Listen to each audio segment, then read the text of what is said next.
ಆಕೆ ಅದಾಲತ್ನಲ್ಲಿ film star Gulshan grower ಮೇಲೆ ಇರುವ ಆರೋಪ ಇವರು ವೈಟ್ ಸ್ಕಿನ್ ಮೇಲೆ ಒಬ್ಸೆಸ್ಡ್ ಆಗಿದ್ದಾರೆ. ಗುಲ್ಶನ್ ಅವರೇ, ಈ ಮಾತು ನಿಜಾನಾ? ನೀವು ತುಂಬಾ ಒಳ್ಳೆ ಮುಂಬೈ ಫಿಲ್ಮ್ ಇಂಡಸ್ಟ್ರಿನಲ್ಲಿ ಕೆಲಸ ಮಾಡ್ತಿದ್ರಿ. 350 ಸಿನಿಮಾಗಳಲ್ಲಿ ಕೆಲಸ ಮಾಡೋದಕ್ಕೆ ಅವಕಾಶ ಸಿಕ್ತು. ಆದ್ರೆ ನಿಮ್ಗೆ ಒಬ್ಸೆಷನ್ ಇದೆಯಲ್ಲ ಆ ಹಾಲಿವುಡ್ ಫಿಲ್ಮ್ಗಳ ಮೇಲೆ, ವೈಟ್ ಸ್ಕಿನ್ ವ್ಯಕ್ತಿಗಳ ಮೇಲೆ. ಒಂದ್ವೇಳೆ ನಾನು ಮುಂಬರುವ ವ್ಯಕ್ತಿಗಳಿಗೆ ಒಂದ್ ಹೊಸ ದಾರಿ ಮಾಡ್ಕೊಟ್ರೆ, ಇಲ್ಲಿ ನನ್ ಸಕ್ಸಸ್ಫುಲ್ ಆದ್ಮೇಲೂ ಕೂಡ ಇಲ್ಲಿ ನನ್ನ ಮನೆ, ಕುಟುಂಬ, ಫಿಲ್ಮ್ ಇಂಡಸ್ಟ್ರಿ ಏನೂ ಬಿಡ್ದೆ ನಾನ್ ಹೊರದೇಶಕ್ ಹೋಗಿ ಅಲ್ಲಿನ ವ್ಯಕ್ತಿಗಳಿಗೆ ನಾನು ಕನ್ವಿನ್ಸ್ ಮಾಡ್ದೆ. ಏನು ಅಂದ್ರೆ, Indian actors are also capable of acting in international films. ಯಾಕಂದ್ರೆ ಅವ್ರಿಗೆ ಈ ಮಾತಿನ ಮೇಲೆ ನಂಬಿಕೆನೇ ಇರ್ಲಿಲ್ಲ. ಯಾವ ತರದಲ್ಲಿ ನಮ್ ಫಿಲ್ಮ್ಸ್ಗಳಲ್ಲಿ ಆಕ್ಟಿಂಗ್ ಇರುತ್ತೋ ಅಂತ. ನಾವು ತುಂಬಾ ಲೌಡ್ ಆಕ್ಟಿಂಗ್ ಮಾಡ್ತೀವಿ. ಅವ್ರಿಗೆ ಈ ಮಾತಿನ ಮೇಲೂ ನಂಬಿಕೆ ಇರ್ಲಿಲ್ಲ, ನಾವು ಚೆನ್ನಾಗಿ ಇಂಗ್ಲಿಷ್ ಮಾತಾಡ್ತೀವೋ ಇಲ್ವೋ ಅಂತ. ಒಂದ್ ವೇಳೆ ನಾನ್ ಅಲ್ಲಿಗ್ ಹೋಗಿ ಆ ವ್ಯಕ್ತಿಗಳನ್ನ ಕನ್ವಿನ್ಸ್ ಮಾಡಿ ನನಗೋಸ್ಕರ ಏನೋ ದಾರಿ ಮಾಡ್ಕೊಂಡೆ, ಜೊತೆಗೆ ಮುಂದೆ ಬರೋ ತುಂಬಾ ಜನ ವ್ಯಕ್ತಿಗಳಿಗೂ ಕೂಡ ದಾರಿ ಮಾಡಿದೀನಿ. ಅವ್ರಿಗೆ ಅವರ ಫಿಲ್ಮ್ ಇಂಡಸ್ಟ್ರಿಯ ಟ್ಯಾಲೆಂಟ್, ಅವರ ಫಿಲ್ಮ್ ಇಂಡಸ್ಟ್ರಿ ಬಗ್ಗೆ ಅವೇರ್ ಮಾಡಿದೀನಿ. ಈಗ ನೀವಿದನ್ನ ವೈಟ್ ಸ್ಕಿನ್ ಅಬ್ಸೆಷನ್ ಅಂತ ಹೇಳಿದ್ರೆ ನೀವ್ ಏನಾದ್ರೂ ಹೇಳಿ, ಆದ್ರೆ ನಾನ್ ಈ ಮಾತನ್ನ ತಪ್ಪಾಗಿ ತಿಳ್ಕೊಳಲ್ಲ. ನಾನಿದನ್ನ ಪ್ರೋಗ್ರೆಸ್ ಅಂತ ಅನ್ಕೋತೀನಿ, ನಾನಿದನ್ನ ಲಾಜಿಕಲ್ ಗ್ರೋತ್ ಅಂತ ಆದ್ರೆ ಗುಲ್ಶನ್ ಅವರೇ, ಈ ಮಾತು ನಿಜ ಅಲ್ವಾ? ಅಲ್ಲಿ ಸಿನಿಮಾಗಳಲ್ಲಿ ರೋಲ್ ಸಂಪಾದಿಸೋದಕ್ಕೆ ನೀವು ಕಾಂಪ್ರಮೈಸ್ ಆಗ್ಬೇಕಾಗ್ ಬಂತು. ನಾನ್ ಕೇಳ್ಪಟ್ಟೆ ನೀವು ಮೊದಲನೇ ಸಲ ಹೋದಾಗ ನಿಮ್ ಪಾಸ್ಪೋರ್ಟ್ನ ಇಟ್ಕೊಂಡಿದ್ರು, ಐ ಕಾರ್ಡ್ ಇಟ್ಕೊಂಡಿದ್ರು, ನೀವು ಕೆಲ್ಸ ಬಿಟ್ಟು ಹೋಗ್ಬಾರ್ದು ಅಂತ. ಹಾಗ್ ನಡೆಯುತ್ತೆ. ನೀವ್ ಈ ಮಾತ್ನ ಸರಿಯಾಗಿ ಹೇಳ್ತಿದ್ದೀರಾ. ನೋಡಿ, ಇಂಪ್ರೆಷನ್ ಹೇಗಿತ್ತು ಅಂದ್ರೆ, ನಾನ್ ಮೊದಲನೇ ಸಿನಿಮಾ ಮಾಡಿದ್ದು ಜಂಗಲ್ ಬುಕ್ನಲ್ಲಿ. ನನಗ್ ಫೋನ್ನಲ್ಲಿ ಹೇಳಿದ್ರು, ಮಿಸ್ಟರ್ ಗ್ರೋವರ್, ಯಾವಾಗ ನೀವು ಬರ್ತಿರೋ ನಿಮ್ಮ ಪಾಸ್ಪೋರ್ಟನ್ನ ನಾವ್ ಇಟ್ಕೋತೀವಿ, ಶೂಟಿಂಗ್ ಎಲ್ಲ ಮುಗಿದ್ಮೇಲೆ ನಿಮಗೆ ವಾಪಸ್ ಕೊಡ್ತೀವಿ. ನಾನ್ ಹೇಳ್ದೆ ಖಂಡಿತ. ಹಾಗೆ ನಾನು ಹೋದ ತಕ್ಷಣ ಅವ್ರನ್ನ ಭೇಟಿಯಾದೆ, ಪಾಸ್ಪೋರ್ಟ್ ಅವ್ರಿಗೆ ಕೊಟ್ಟೆ. ನಾನು ಆಮೇಲೆ ಅವ್ರನ್ನ ಕೇಳ್ದೆ. 2-3 ಜನ ನನ್ನ ಗಮನಿಸ್ತಿದ್ರು, ಇವನು ಸರಿಯಾಗಿ ಸಮಯಕ್ಕೆ ಬರ್ತಾನೋ ಇಲ್ವೋ ಅಂತ, ಇವನ್ ಬಿಹೇವಿಯರ್ ಹೇಗಿದೆ ಅಂತ. ಇದಕ್ ಕಾರಣ ಏನಂದ್ರೆ ಮೀಡಿಯಾ. ಇದಕ್ ಕಾರಣ ಬಾಲಿವುಡ್ ಸ್ಟಾರ್ಸ್ಗಳ ಬಗ್ಗೆ ಕಥೆಗಳನ್ನ ಅವರು ಪತ್ರಿಕೆಗಳಲ್ಲಿ ಓದಿರ್ತಾರಲ್ವಾ ಅಥವಾ ಕೇಳಿರ್ತಾರೋ.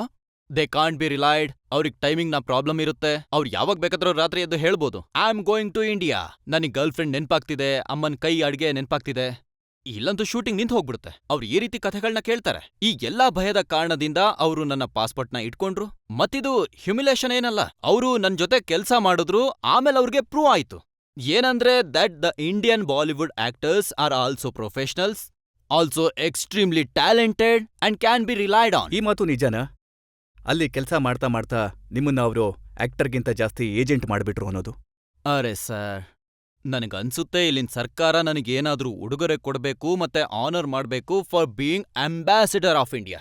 ನಿಮ್ಗೆ ಹೇಳಿದ್ರಂತೆ ಬ್ರಾಡ್ ಪಿಟ್ಗೋಸ್ಕರ ಹೀರೋಯಿನ್ ಹುಡುಕಿ ಅಂತ.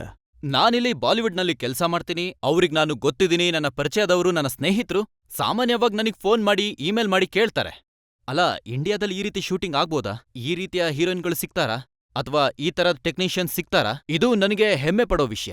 ಯಾಕಂದ್ರೆ ನಾನೇನ್ ನಂಬ್ತೀನಿ ಅಂದ್ರೆ, ನಮ್ ದೇಶದಲ್ಲಿರೋ ಟ್ಯಾಲೆಂಟ್ ಏನಿದೆಯೋ ಅದು ಸರ್ ಎಲ್ಲರಿಗಿಂತ ಉತ್ತಮವಾದದ್ದು. ನೋಡಿ, ನಾನು ವೈಟ್ ಸ್ಕಿನ್ ಒಬ್ಸೆಷನ್ ಬಗ್ಗೆ ಕೂಡ ಮಾತಾಡ್ತೀನಿ. ನಾನು ಅದ್ರ ಬಗ್ಗೆ ಕೂಡ ಮಾತಾಡ್ತೀನಿ. ಯಾರ್ ಜೊತೆಗಿರೋ ನಿಮ್ಮ ಫೋಟೋಗಳು ಪ್ರಿಂಟ್ ಆಗತ್ತೆ. ಒಮ್ಮೆ ಪಮೇಲಾ ಆಂಡರ್ಸನ್ ಜೊತೆಗಿರೋ ನಿಮ್ಮ ಫೋಟೋ ಪ್ರಿಂಟ್ ಆಗತ್ತೆ, ಒಮ್ಮೆ ಗೋಲ್ಡಿ ಹಾನ್ ಜೊತೆಗಿರೋ ನಿಮ್ಮ ಫೋಟೋ ಪ್ರಿಂಟ್ ಆಗತ್ತೆ. ನೀವು ಎಲ್ಲಾದ್ರೂ ಕೆಲ್ಸ ಮಾಡಿದ್ರೆ ಅವ್ರ ಜೊತೆ ಗೆಳೆತನ ಆಗುತ್ತೆ, ಅವರು ಸ್ನೇಹಿತರಾಗ್ತಾರೆ, ಅವ್ರಿಲ್ಲಿಗೆ ಬರೋದು ಹೋಗೋದು ಮಾಡ್ತಿರ್ತಾರೆ. ಇದು ಅವರ ದೊಡ್ಡ ಗುಣ. ಏನಪ್ಪಾ ಅಂದ್ರೆ, ನನ್ನನ್ನ ಅವರು ಅವರ ಕ್ಲೋಸ್ ಸರ್ಕಲ್ನಲ್ಲಿ ಮತ್ತೆ ನನ್ ಜೊತೆಗೆ ಕೂರೋದು, ಹಾಗೆ ಡಿನ್ನರ್ ಮಾಡೋದು, ಆಗಾಗ ಭೇಟಿ ಆಗೋದು, ಹೀಗೆ ನನ್ ಜೊತೆ ಸ್ನೇಹ ಬೆಳೆಸ್ಕೊಂಡಿದ್ದಾರೆ. ಅವ್ರು ಇಂಡಿಯಾಕ್ ಬಂದ್ರೆ ಅಥವಾ ಇಂಡಿಯಾಕ್ ಬರ್ಬೇಕು ಅಂತ ಅವ್ರಿಗೆ ಅನ್ಸುದ್ರೆ ಅವ್ರು ನನ್ನ ಕೇಳ್ತಾರೆ, ಹೇ ವೆದರ್ ಹೇಗಿದೆ, ಎಲ್ಲಿಗ್ ಬರ್ಬೇಕು, ಹೇಗೆ ಏನು ಅಂತ. ಸೊ ಐ ಥಿಂಕ್ ಇದನ್ನ ನೀವು ಇದ್ರ ಬಗ್ಗೆ ನೋಡಿ, ಸರಿಯಾದ ಯಾವ ಉತ್ತರ- ರೀತಿಯಾಗಿ ನಿಮ್ಮ ಫೋಟೋಗಳು ಬಂದಿದೆಯಲ್ಲ ಅದನ್ನ ನೋಡಿದ್ರೆ ಹಾಗನ್ಸಲ್ಲ ಅವರು ವೆದರ್ ಇತ್ಯಾದಿಗಳನ್ನ ಕೇಳ್ತಿದ್ದಾರೆ ಅಂತ.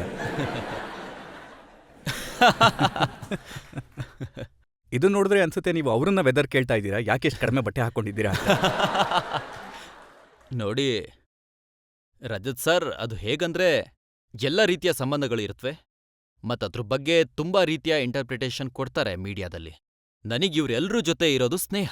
ಸಪೋಸ್ ನಾನು ಅಲ್ಲಿಗೆ ಹೋದ್ರೂ ಕೂಡ ನಾನು ಖಾದಿ ಗ್ರಾಮೋದ್ಯೋಗದಿಂದ, ಹ್ಯಾಂಡಿಕ್ರಾಫ್ಟ್ನಿಂದ ಕೆಲವು ಸಣ್ಣ ಪುಟ್ಟ ವಸ್ತುಗಳನ್ನ ಅವ್ರಿಗೆ ತಗೊಂಡ್ ಹೋಗಿ ಕೊಡ್ತೀನಿ. ನನಗ್ ನೆನ್ಪಾಯ್ತು, ಗೋಲ್ಡಿ ಹೌನ್ ಅಂದ್ರಲ್ಲ, ನಾನು ಗೋಲ್ಡಿ ಹೌನ್ಗೆ ಒಂದು ಘಾಗ್ರಾ ಚೋಲಿ, ಇದು ಖಾದಿದು ಒಂದು ಪ್ರೆಸೆಂಟ್ ಕೊಟ್ಟೆ ಅವ್ರಿಗೆ. ಇಷ್ಟೊಂದು ಎಕ್ಸೈಟ್ ಆದ್ಲು ಅಂದ್ರೆ ತಕ್ಷಣ ಅವಳದ್ನ ಹಾಕೊಂಡ್ಲು. ಸ್ವಲ್ಪ ಉದ್ದ ಆಯ್ತು, ಹೇಳಿದ್ಲು I want to cut it. ಒಂದ್ ಸೀರೆ ಕೊಟ್ಟಿದ್ದೆ, ಮತ್ತವರ ಇಮೇಲ್ ಬಂತು. ಅದ್ರಲ್ಲಿತ್ತು, ನಾನೊಂದು ಮುಖ್ಯವಾದ ಫಂಕ್ಷನ್ಗೆ ಇದನ್ನ ಹಾಕೊಂಡ್ ಹೋಗ್ತಿದ್ದೀನಿ. ನಾನು ಮಾನ್ಯ ದಿನ ಪತ್ರಿಕೆಯಲ್ಲೊಂದು ಫೋಟೋ ನೋಡ್ದೆ, ಅದ್ರಲ್ಲಿ ನಾನು ಕಳ್ಸಿರೋ ಸ್ಯಾರಿನ ಅವ್ರು ಹಾಕೊಂಡಿದ್ರು. ಗಣೇಶನ್ ಫೋಟೋ ಇರೋ ಬ್ಯಾಗ್, ಗಣೇಶನ್ ಫೋಟೋ ಇರೋ ಪೆಂಡೆಂಟ್, ಇಂಡಿಯನ್ ಮ್ಯೂಸಿಕ್ ಇವೆಲ್ಲ ವಸ್ತುಗಳು ನಾನವ್ರಿಗೆ ಗಿಫ್ಟ್ ಆಗಿ ಕೊಡ್ತೀನಿ. ಅದ್ರಿಂದ ಡಿಸ್ಕಷನ್ ಶುರು ಆಗುತ್ತೆ. ಇದೆಲ್ಲ ಎಲ್ ಸಿಕ್ತು, ಯಾರ್ ಮಾಡ್ತಾರೆ, ಯಾವ್ ರೀತಿ, ಈ ರೀತಿಯ ಗಾರ್ಡ್ನ ಅರ್ಥ ಏನು ಅಂತ. ನಾನ್ ಕೇಳ್ಪಟ್ಟೆ ನೀವು ಪ್ರಿನ್ಸ್ ಚಾರ್ಲ್ಸ್ ಅವರಿಗೆ ರಾಮನಾಮದ ಕುರ್ತಾ ಹಾಕೊಳ್ಳೋ ಕೊಟ್ಟಿದ್ರಂತೆ. ನಾನು ಪ್ರಿನ್ಸ್ ಚಾರ್ಲ್ಸ್ಗೆ ತುಂಬಾ ಜಾಸ್ತಿ ಬಾಲಿವುಡ್ ಫಿಲ್ಮ್ಸ್, ಹರೇ ರಾಮ ಹರೇ ಕೃಷ್ಣನ್ ಈಗಿನ ಟ್ರೆಂಡಿ ಕುರ್ತಾಸ್ ಏನಿದ್ಯೋ ಅದ್ರಲ್ಲಿ ಆ ಮಂತ್ರ ಎಲ್ಲ ಬರ್ದಿರುತ್ತಲ್ಲ, ಆ ರೀತಿಯ ತುಂಬಾ ಕುರ್ತಾಸ್ಗಳನ್ನ ಪ್ರೆಸೆಂಟ್ ಮಾಡಿದ್ದೀನಿ ಅವ್ರಿಗೆ. ಇದು ಕೂಡ ನಿಮ್ಮ ವೈಟ್ ಸ್ಕಿನ್ ಅಬ್ಸೆಷನ್? ನೀವು ಆಗಾಗ ಪ್ರಿನ್ಸ್ ಚಾರ್ಲ್ಸ್ ಅವರನ್ನ ಭೇಟಿಯಾಗೋದಕ್ಕೆ ಹೋಗ್ತಿರ್ತೀರಂತೆ. ಸರ್, ನಾನು ತುಂಬಾ ಅಡ್ಮೈರ್ ಮಾಡ್ತೀನಿ ಪ್ರಿನ್ಸ್ ಚಾರ್ಲ್ಸ್ ಅವರ ವ್ಯಕ್ತಿತ್ವವನ್ನ. ಪ್ರಿನ್ಸ್ ಚಾರ್ಲ್ಸ್ ಏನಿದಾರಲ್ವಾ, ಅವ್ರು ಮಾಡೋ ಪ್ರತಿ ವಿಷಯ ಕೂಡ ಚಾರಿಟಿಯನ್ನ ಒಳಗೊಂಡಿರುತ್ತೆ. I am really fascinated by what he does. ನಿಮ್ಮ ಈ ಫ್ಯಾಸಿನೇಷನ್ನ ಬಗ್ಗೆ, ನಿಮ್ಮ ಈ ಒಬ್ಸೆಷನ್ನ ಬಗ್ಗೆ ಜನರ ಅಭಿಪ್ರಾಯ ಏನಿದೆ ಅದನ್ನ ಸ್ವಲ್ಪ ಕೇಳೋಣ. ಅದಕ್ಕೆ ಅವರು ಹೇಗೆ ರಿಯಾಕ್ಟ್ ಮಾಡ್ತಾರೆ ನೋಡೋಣ. ಖಂಡಿತ. ನೀವ್ ಕೇಳಿ. ಸರ್, ನನ್ ಪ್ರಶ್ನೆ ಇಂಡಿಯಾ ಅದನ್ನ ತಾನ್ ಪ್ರೂವ್ ಮಾಡ್ಕೊಳ್ಳೋ ಅವಶ್ಯಕತೆ ಏನಿದೆ? ನೀವ್ ಹೇಳಿದ್ರೆ ನಿಮಗ್ ಗರ್ವ ಅನಿಸ್ತಿದೆ ಅಂತ. ಅಷ್ಟಕ್ಕೂ ನಾವ್ ಯಾರಿಗೂ ಕಡಿಮೆ ಇಲ್ಲ.